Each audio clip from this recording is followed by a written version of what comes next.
కటిక చీకటి, భయంకరమైన నిశ్శబ్దం, అసలు ఊపిరాడని ఒక భయంకరమైన ఒంటరితనం, ఎటు చూసినా కమ్మేస్తున్న నిరాశ. ఊహించుకుంటేనే చాలా భయంగా అనిపిస్తుంది. అవును, ఒక్కసారి మన మనోనేత్రాలతో ఆ దృశ్యాన్ని చూద్దాం.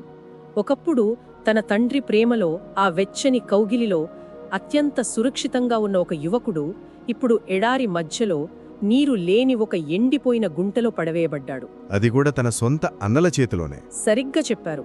తన సొంత అన్నలే తనను ప్రాణాలతో పాతిపెట్టడానికి లేదా ఒక బానిసగా అమ్ముకోవడానికి సిద్ధపడ్డారు. పైన వాళ్లు ఎంతో ప్రశాంతంగా కూర్చుని భోజనం చేస్తున్న శబ్దాలు వినిపిస్తున్నాయి. కానీ కింద ఈ యువకుడి ఆక్రందనలు వాళ్ళకి వినబడట్లేదు. ప్రాణభిక్ష కోసం పెడుతున్న కేకలు ఆ గుంట గోడలకు తగిలి వృధాగా గాలిలో కలిసిపోతున్నాయి. ఆ నిరీక్షణ కోల్పోయిన క్షణాల్లో అసలు దేవుడెక్కడున్నాడు? ఎందుకు ఈ నిశ్శబ్దం?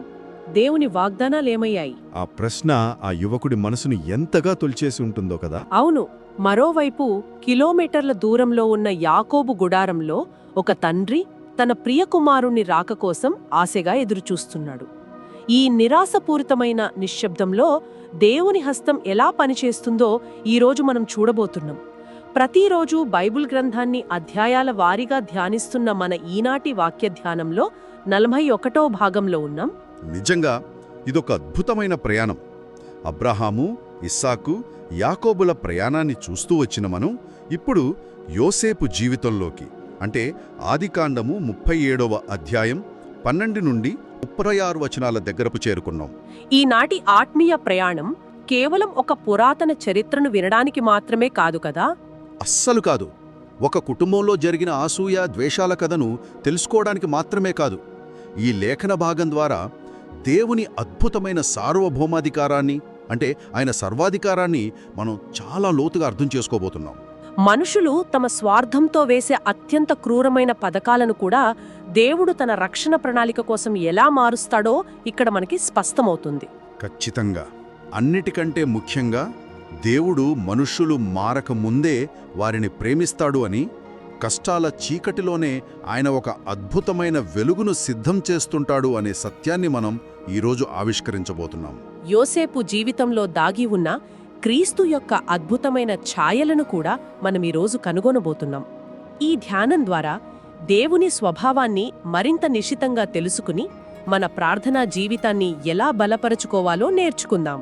సరే, ఈ కథనాన్ని 12వ వచనం నుండి గమనిస్తే పరిస్థితి ఎంత తీవ్రంగా ఉందో మనకు అర్థమవుతోంది. యాకోబు కుటుంబం అప్పుడు హెబ్రోను లోయలో నివసిస్తోంది. గొర్రెలను మేపుతున్న అన్నల క్షేమ సమాచారాలు తెలుసుకోవడానికి తండ్రి యోసేపును షెకెము ప్రాంతానికి పంపుతాడు. కొంచెం ఆలోచిస్తే భయమేస్తోంది ఇక్కడ.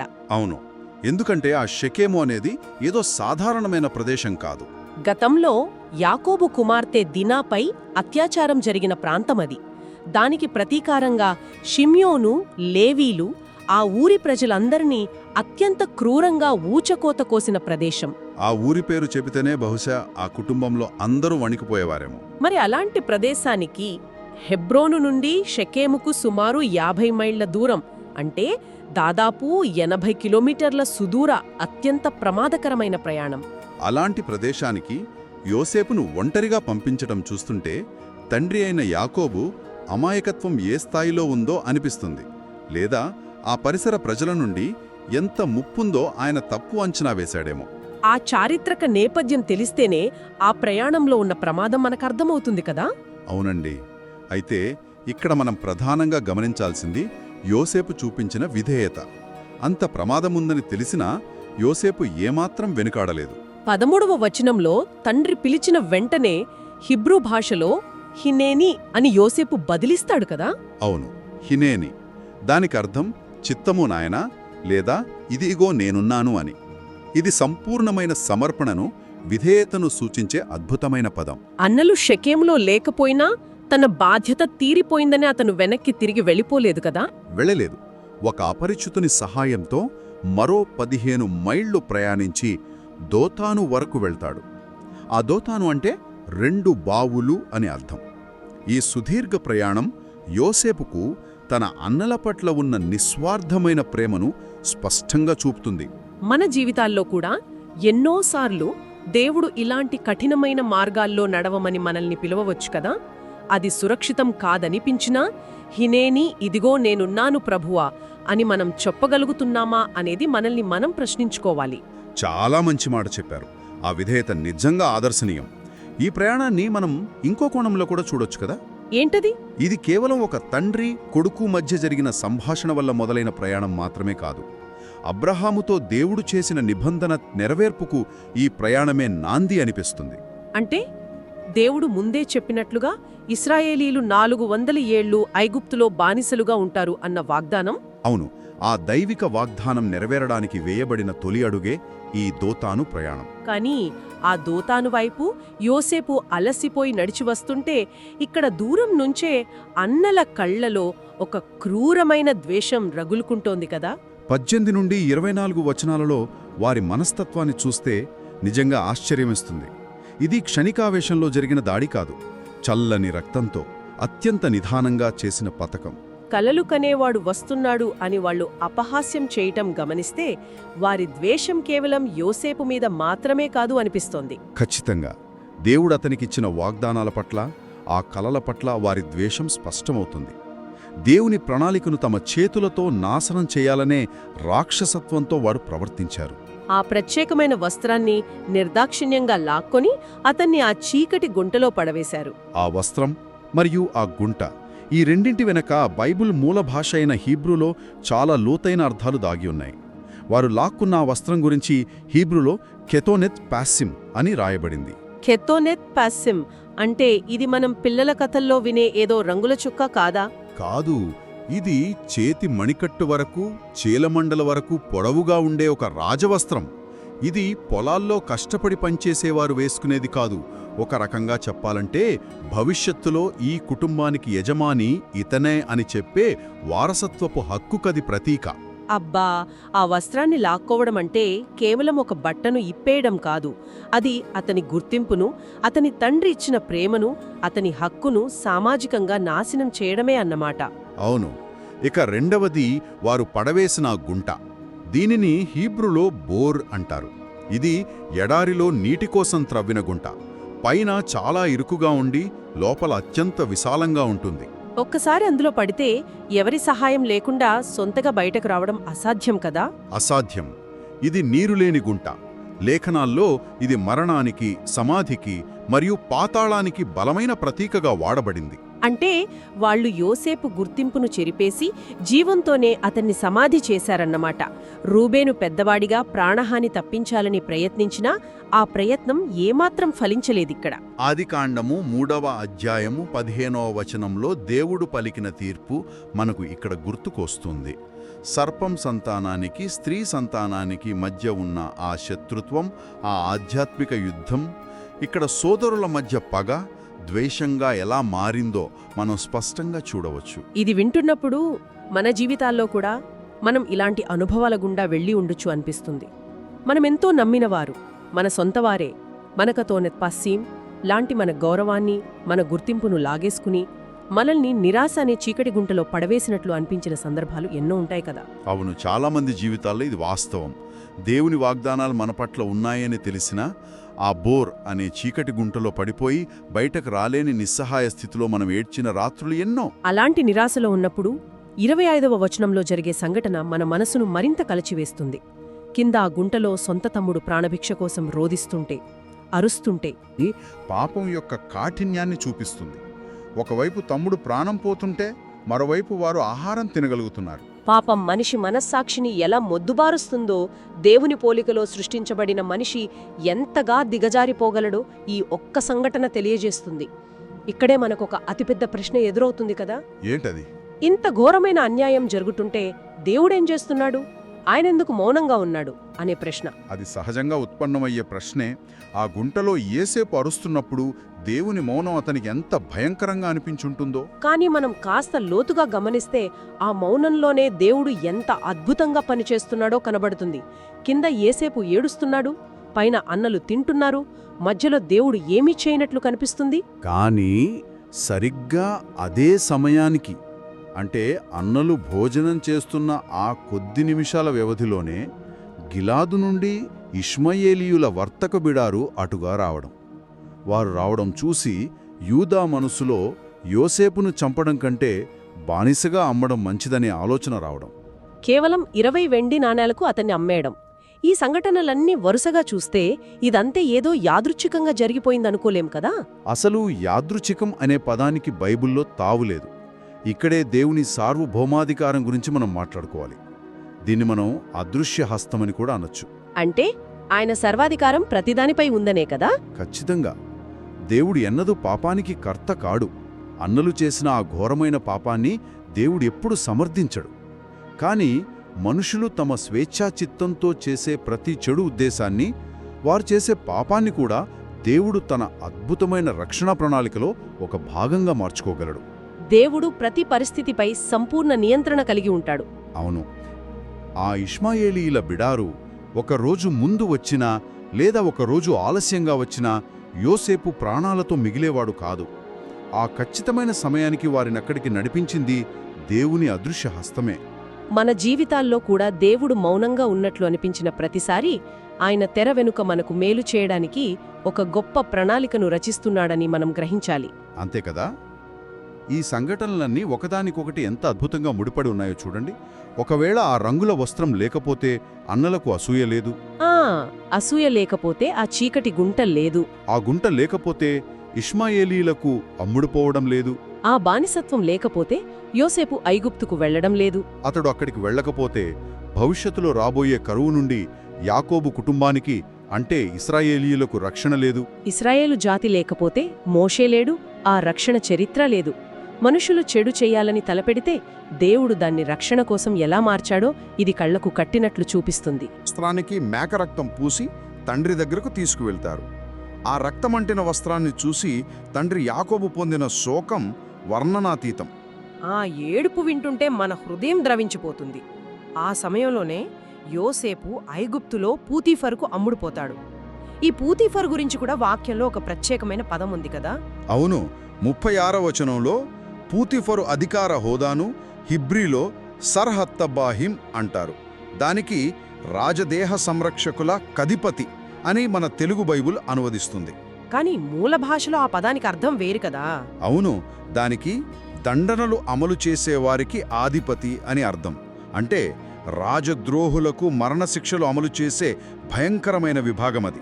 బాబోయ్, అంటే యోసేపు జీవితం భౌతికంగా ఎంత ప్రమాదకరమైన వ్యక్తి చేతిలోకి వెళ్ళిందో మనకు అర్థమవుతుంది.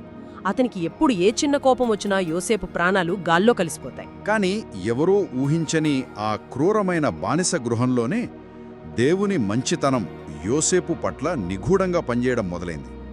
ఆయన సర్వాధికారం ఆ ఐగుప్తు గృహంలో అద్భుతాలు చేయడానికి సిద్ధమవుతోంది. ఈ అధ్యాయంలో మనం చరిత్రను చూశాం, మానవ నైజాన్ని చూశాం, చీకటి గుంటలో దేవుని సార్వభౌమాధికారాన్ని చూశాం. అయితే మనం ప్రారంభంలో చెప్పుకున్నట్లుగా ఈ కథలో మన రక్షకుడైన యేసుక్రీస్తు జీవితం అడుగడుగునా ప్రతిబింబిస్తోంది కదా. అత్యంత సత్యం. యోసేపుకు ఎదురైన ప్రతి శ్రమ భవిష్యత్తులో యేసుక్రీస్తు అనుభవించబోయే శ్రమలకు ఒక అద్దం పడుతోంది. పాత నిబంధనలోని ప్రతి పేజీ ఎలా యేసుక్రీస్తు వైపే వేలు చూపుతుందో మనమిక్కడ స్పష్టంగా చూడొచ్చు. యోసేపు జీవితం క్రీస్తుకు ఎలా నీడలా ఉందో ఆ అద్భుతమైన ఛాయలను మనం ఒక్కొక్కటిగా ధ్యానిద్దాం. ఇది లేఖనాల్లో అత్యంత అద్భుతమైన లోతైన దైవశాస్త్ర సత్యం.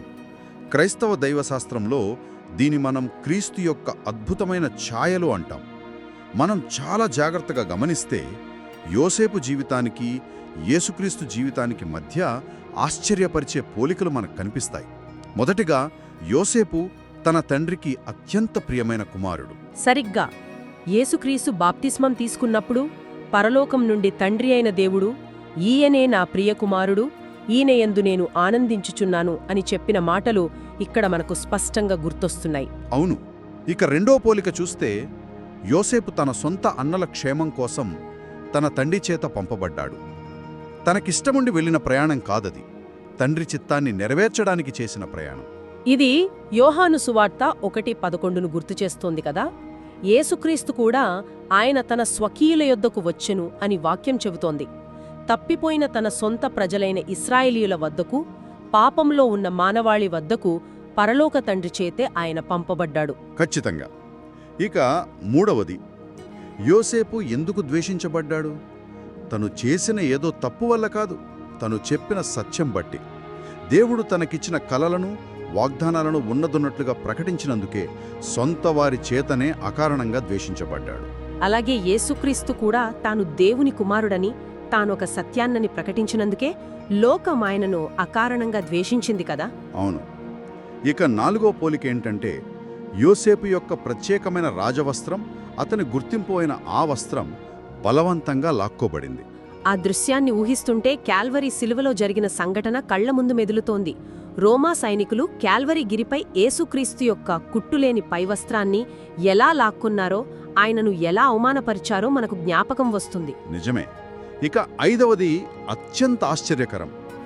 యోసేపు తన సహోదరుడైన యూదా సలహాతోనే ఇస్మాయేలీలకు 20 వెండి నాణాలకు అమ్ముడుపోయాడు. యోసేపును అప్పగించిన ఆ వ్యక్తి పేరు యూదా. ఎంత అద్భుతమైన పోలిక ఇది! యేసుక్రీస్తును కూడా తన స్వంత శిష్యుడైన, తనతో పాటు భోజనం చేసిన యూదా ఇస్కరియోతు ద్వారానే 30 వెండి నాణేలకు ప్రధాన యాజకులకు అప్పగించబడటం మనం చూస్తాం. మనుషుల ద్రోహం కూడా దేవుని ప్రణాళికలో ఎలా భాగమైందో ఇక్కడ కనబడుతోంది. 6వ పోలికలో యోసేపు అంధకారం అలుముకున్న నీరు లేని గుంటలోకి వెళ్ళాడు. మనం ముందే చెప్పుకున్నట్లు అది సమాధికి సూచన. అదేవిధంగా యేసుక్రీస్తు మన పాపాల కోసం శిలువ మరణం పొంది చీకటి సమాధిలోకి వెళ్ళాడు. ఇక 7వ మరియు చివరి పోలికేమిటంటే, యోసేపు తన స్వంత అన్నల చేత పూర్తిగా తిరస్కరించబడి అన్యులైన ఐగుప్తీల చేతికి అప్పడించబడ్డాడు. కాని ఆఖరికి ఆ తిరస్కరణ ద్వారానే, ఆ బానిసత్వపు శ్రమల గుండానే అతడు ఐగుప్తు దేశానికి, తన సొంత అన్నలకు, ఆఖరికి ప్రపంచానికి ప్రాణదాతగా, రక్షకుడుగా మారాడు. అంటే యేసుక్రీస్తు కూడా స్వంత ప్రజలైన యూదుల చేత తిరస్కరించబడి అన్యులైన రోమీలకు అప్పగించబడ్డాడు. కాని ఆయన పొందిన ఆ మరణం, ఆ తిరస్కరణ ద్వారానే ఈ లోకమంతటికీ ఆయన రక్షకుడుగా మారాడు. వాక్యంలో ఎంతటి లోతైన సత్యాలు దాగి ఉన్నాయో కదా. అవును. పాత నిబంధనలో ఉన్న ప్రతి చరిత్ర, ప్రతి సంఘటన దేవుడు ముందుగా సిద్ధపరిచిన క్రీస్తు ఛాయలే అని మనకు అర్థమవుతుంది. ఇదంతా దేవుని యొక్క నిబంధన విశ్వాస్యతను మనకు స్థిరపరుస్తుంది. దీనినే హీబ్రూ భాషలో హెసెడ్ అంటారు. హెసెడ్ అంటే మార్పులేని, షరతులేని కృప అని అర్థం కదా. అవును. మరియు నిబంధన ప్రేమ అని కూడా అర్థం. మానవులు ఎంతగా విఫలమైనా, ఒకరికొకరు ఎంతగా ద్రోహం చేసుకున్నా, దేవుడు తాను అబ్రాహాముతో చేసిన వాగ్దానానికి నమ్మకంగా ఉన్నాడు. మానవ చరిత్రలో జరిగే ఏ చీకటి సంఘటన, ఏ కుట్ర దేవుని ప్రేమను, ఆయన పవిత్రమైన రక్షణా ప్రణాళికను అడ్డుకోలేదని యోసేపు చరిత్ర నిరూపిస్తుంది. దేవుని వాక్యాన్ని ఇలా లోతుగా అధ్యయనం చేయడం వల్ల దేవుని స్వభావం ఎలాంటిదో మనకు మరింత స్పష్టమవుతోంది. ఈ లోతైన సత్యాలు ధ్యానించిన తర్వాత ఈనాటి ఆత్మీయ ప్రయాణం ముగింపుకు చేరుకుంటున్న తరుణంలో ఇది కేవలం గతంలో ఎప్పుడో జరిగిన ఒక సాధారణ కథ కాదని మనకు స్పష్టమవుతోంది. అవును. ఇది నేటి మన జీవితాలకు, మన ఆత్మీయ పోరాటాలకు ఒక సజీవ సాక్ష్యం. ఎందుకంటే దేవుని వాక్యం కేవలం మనకు జ్ఞానాన్ని ఇవ్వడానికి మాత్రమే కాదు, దేవునితో మనకున్న సంబంధాన్ని మరింత బలోపేతం చేయడానికి ఉద్దేశించబడింది. బహుశా ఇది వింటున్న మనలో చాలామంది ఇప్పుడు అన్యాయంగా ఏదో ఒక గుంటలాంటి భయంకరమైన నిరాశలో ఉండొచ్చు. సొంత వారే మనల్ని మోసం చేశారని, ప్రాణం కన్నా మిన్నగా నమ్మినవారే మనల్ని నట్టేట ముంచారని ఏడుస్తూ ఉండొచ్చు కదా. ఆర్థిక పరంగానో, ఆరోగ్యపరంగానో, లేక సంబంధాల పరంగానో మనకంటూ ఏమీ లేకుండా మన ఐడెంటిటీని ఎవరో లాగేసుకున్నారని కుమిలిపోతూ ఉండొచ్చు. ఆ ఎండిపోయిన గుంటలో పడి దేవుడు ఎందుకు మౌనంగా ఉన్నాడు అని ప్రశ్నిస్తున్న మనందరికీ ఇదొక గొప్ప నిరీక్షణ. కష్టకాలంలో దేవుని మౌనం ఆయన లేమిని ఏమాత్రం సూచించదు కదా. ఖచ్చితంగా సూచించదు.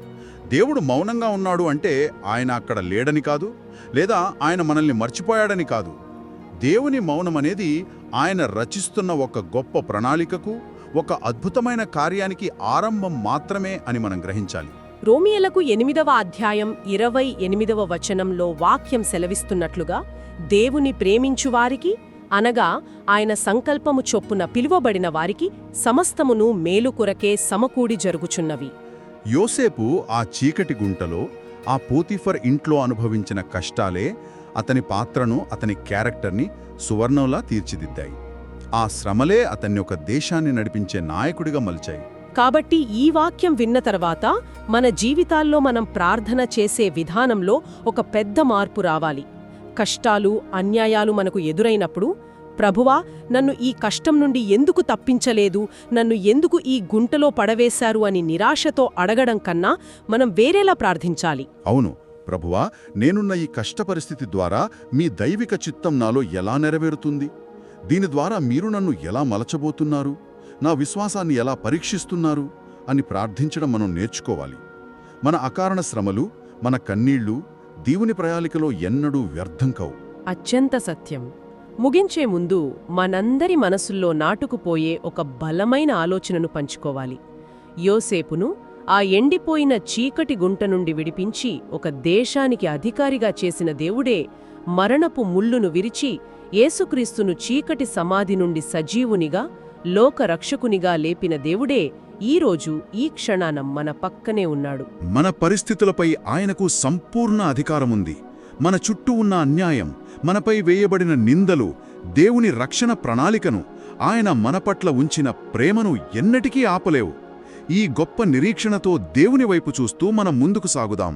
సరే, ఈరోజు ఈ ఆత్మీయ ప్రయాణాన్ని ముగించే ముందు ఒక్క క్షణం దీనిపై మనమందరం ధ్యానిద్దాం.